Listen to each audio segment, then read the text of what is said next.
Hey everybody, Dom here, and today I want to show you guys some of my art.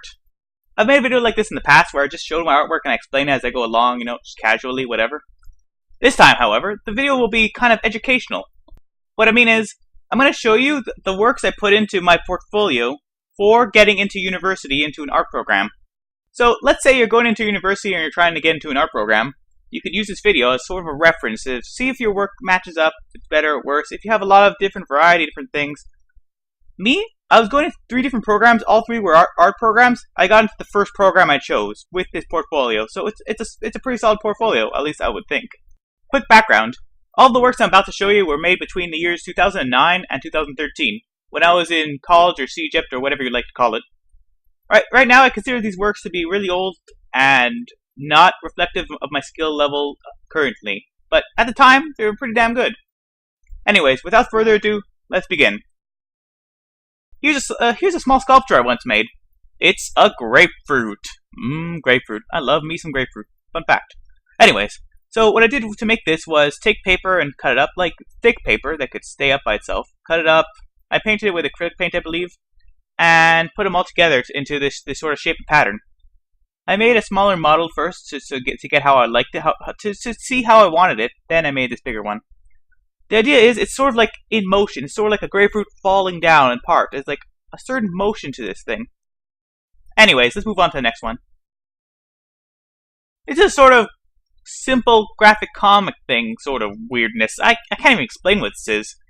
Basically, what I did was get a bunch of students, well, from my class, to come together, go outside and just do these weird action sort of things, and take pictures of them doing this.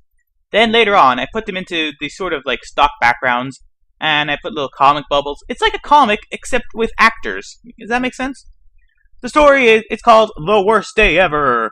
So basically, it's from this joke I once heard. So let me explain the story / joke / whatever. This guy's in the bar. He has his drink. He looks kind of sad. This other macho man sort of guy comes in and just like, ha, takes the drink, drinks it. And then the guy who sits in there, he's like, oh, he starts crying. And then the macho man's like, come on, just drink. Why are you so sad? And he's like, today was the worst day ever. I got up, I was late for work, I got fired because of this, my dog got run over. When I got home, because I came home early, my wife was sleeping with someone else, blah, blah, blah, blah, blah, blah. And then, I try to kill myself, and someone else drinks my poison. And that's the punchline of the joke. You see the guy that he went in there and he drank his poison. The worst day ever. This one is a book that I cut up. So people might be saying to themselves, what, you took a book, a piece of literature that deserves respect and cut it up? No. This was a book that was going to go in the garbage. It was from a library, and it was going to go in the garbage. But so I saved it. I gave it a second life, okay? Don't feel bad. So I took the book, and I cut it up. And so the idea is, when you're reading a book, you get certain things. You get the plot. You get the characters. You get the other developmental things as you go along. So I listed all these things. I put them in the back of the book. Then I cut out squares that go further and further and further into the book, or from the back they go further and further and further into the book. So it's as if you're going through the book and you see a square. You see a new window into the thing. You learn something new. You learned about this character. You learned about this plot point. You keep going. It gets bigger and bigger, and you see more squares. You see all these other facts in the book. And so that's about it. Yeah, okay, let's move on to the next one. That was actually pretty simple and fast to explain. Here's a Model T car I made out of, I don't know, I guess construction cardboard sort of thing, and a certain special type of tape thing that works off of getting wet. This took, at the time, when I was a kid, I was like, oh my god, it took a million years. Because it took like 16 hours or something of work. It was actually a pretty damn big project. Everyone else in school, in that class, that did the same project, they did their own sculptures or whatever, they were all finished, like, way before when I was finished, because this was a big project. Anyways, it came out pretty good, and this picture is all that exists of it now. It's been destroyed, it takes a lot of space, so it had to be done. Now, I don't know how big this thing is, but I'd say about 4 feet long, I don't know. It was fun to make. I would never do it again, because F that, jeez. Here's a sculpture I made. It's sort of like a mixture of handcuffs and a fishing rod. At the very end of it, like the part you can't see, it's not on screen or whatever, there's supposed to be a sort of like fishing line, sort of like string that goes down, and at the end of it, a key. The idea behind this piece, it's like a gigantic metaphor for art and just being like an artist. So what you do is to demonstrate it. It's sort of like a performance art. So what I did in class when I showcased this work was put the handcuffs on my arms, on my hands, so I have them sort of in front of me, and I'm sort of stuck there, and you can't really get out. And actually, someone had to actually put me in this.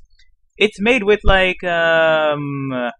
plaster bandage sort of thing made with, and also there's some metal bits and some other things that are kind of visible on it, which are required for the part where it extends outwards and inwards so you get your hands in and stuff. Yeah, it's a gigantic metaphor for art and for like it's always over there. It's for like your freedom and stuff. So what you do is when you have these handcuffs on, if you want to get to the key, all you have to do is move your arms upwards, and the string will go towards your hands, right? And that's how you get to the key. The work is also about trying to get to your goals in the future. You see, when you're in it, and you see the key in front of you, it's always in front of you. It's always dangling from the fishing line. It's like you want that key. You can't get close to it. No matter how far ahead, how much you move towards it, you can't get to it. So it's like how people continuously make goals for themselves over and over and over, and you just sort of continue going in life trying to get towards your goals. It's a metaphorical piece, man. Very, very metaphorical. Anyways, let's move on to the next work. This one uses the same sort of plaster bandage technology from the last one. I guess you could call it technology. It's sort of like a sculpting method. Here you have hands in the position that they're on a mouse, sort of. The idea behind this was like, what's the most common position you'll find a person's hand in this day and age? You know, like they're going to be using a computer. They're going to have their hand on the mouse, and so that's basically it. It's kind of oversized because it's over where a hand was. That's how you make a sort of sculpture like this. So yeah, not much to say about this work. Let's move on. Oh, this one's cool. This one is it's a painting, so it's mostly black, and you have like little lines. It could be sort of interpreted as water, and in the middle is sort of like a rockish sort of structure in the middle. But you can see this. You want to know what's it about? Why is there all green stuff around? So the idea behind this was I wanted to demonstrate the moments in history of the Earth when it was sustainable for life, when life began on Earth. So people speculate, people believe weird different things. It could be that a meteor crashed into the Earth, and like the heat caused like simple enzymes and simple things, simple life form sort of thing to spring up. It spread across the ocean, and eventually you have life on a planet, and the life evolved, blah blah blah, until we come to today. That's what the green stuff is. It's life coming from this nothingness, from like a blank, barren wasteland of nothingness. Yeah, nothingness. And so yeah, this is my painting. People really dug the idea and everything, and like the concept behind this one when I presented it originally. So yeah, pretty good. Let's move on. Here are some paintings I made. The top leftmost one is of an ear. Ew. This was a weird work. I think I used a reference image. I cannot just imagine how an ear looks and draw it, because it's kind of a little complex and weird, you know what I mean? Ears, they're weird. And they're also slightly different for every single person, too. Weird tangent. Anyways, the top rightmost one is me. I set up a sort of chopping block sort of thing in my kitchen, put some fruits, and just drew from, or more correctly, just painted from observation. It came out pretty good. I liked it. Bottom leftmost one was in class. I painted some props. Every single person in the class was painting props. This was back in CJEP College, whatever it is. It's sort of like a cylinder and a wine bottle, and the bottom is sort of like antlers. Yeah. The bottom rightmost one was also from observation. It was a pumpkin with like a hole sort of thing in it, and so I just drew the background to look nice with it. Kind of like a spaceship. Not a spaceship. It's kind of like a planet in space. It's kind of space related. Looks pretty nice. I don't often do works with a sort of scratching motion on the canvas like there is on that picture. It's just sort of not my style anymore. Anyways, on to the next slide. But first, I should warn you. The next two slides contain nudity, so I'll put an annotation on screen to skip them. Looking back at this painting today, I don't really like it. I did a lot of things wrong and sort of out there and weird, and actually it kind of comes together nicely in a weird way, but it has its problems. This one was done it was done with observation, like there was a model in class and everyone around sort of painted the same person. Me, I obviously we're in class, right? So it's not outdoors like it is depicted in the picture. So I sort of just faked the background from my imagination. It came out alright. I guess I'll give the picture some credit. It maybe stands the test of time a little bit, but I don't really like it. Look at all the bricks at the bottom.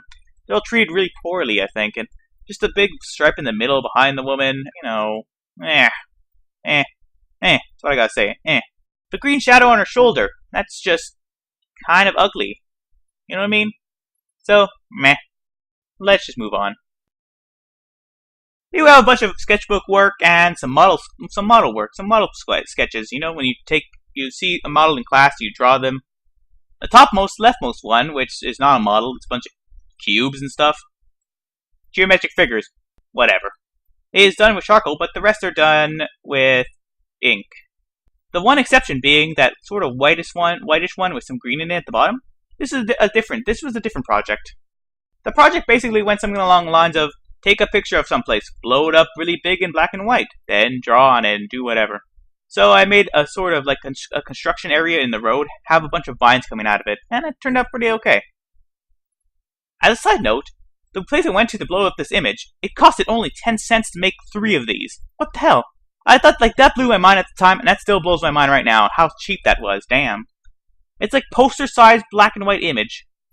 10 cents for 3. What the freak? Anyways, yeah, let's move. Weird tangent. Let's move on.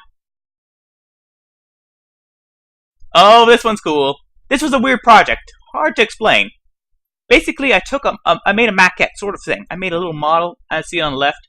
Later on, I took a picture of it. Later on, editing it into Photoshop and some other stuff. It's sort of like the idea of the project was to make a universe, your own universe. Explain the rules of it. Explain all the little subject matter, little things. In this universe, my universe that I created right here, there's a sort of light that goes around the flat plane. The flat plane is where everyone lives. They're all like little creatures, sort of weirdnesses. They're all controlled by a sort of little building with an antenna on top. Yeah. The tower thing, the thing of light, it goes around like how you think it would go around this structure. So it becomes night for half the day, it becomes day for half the day.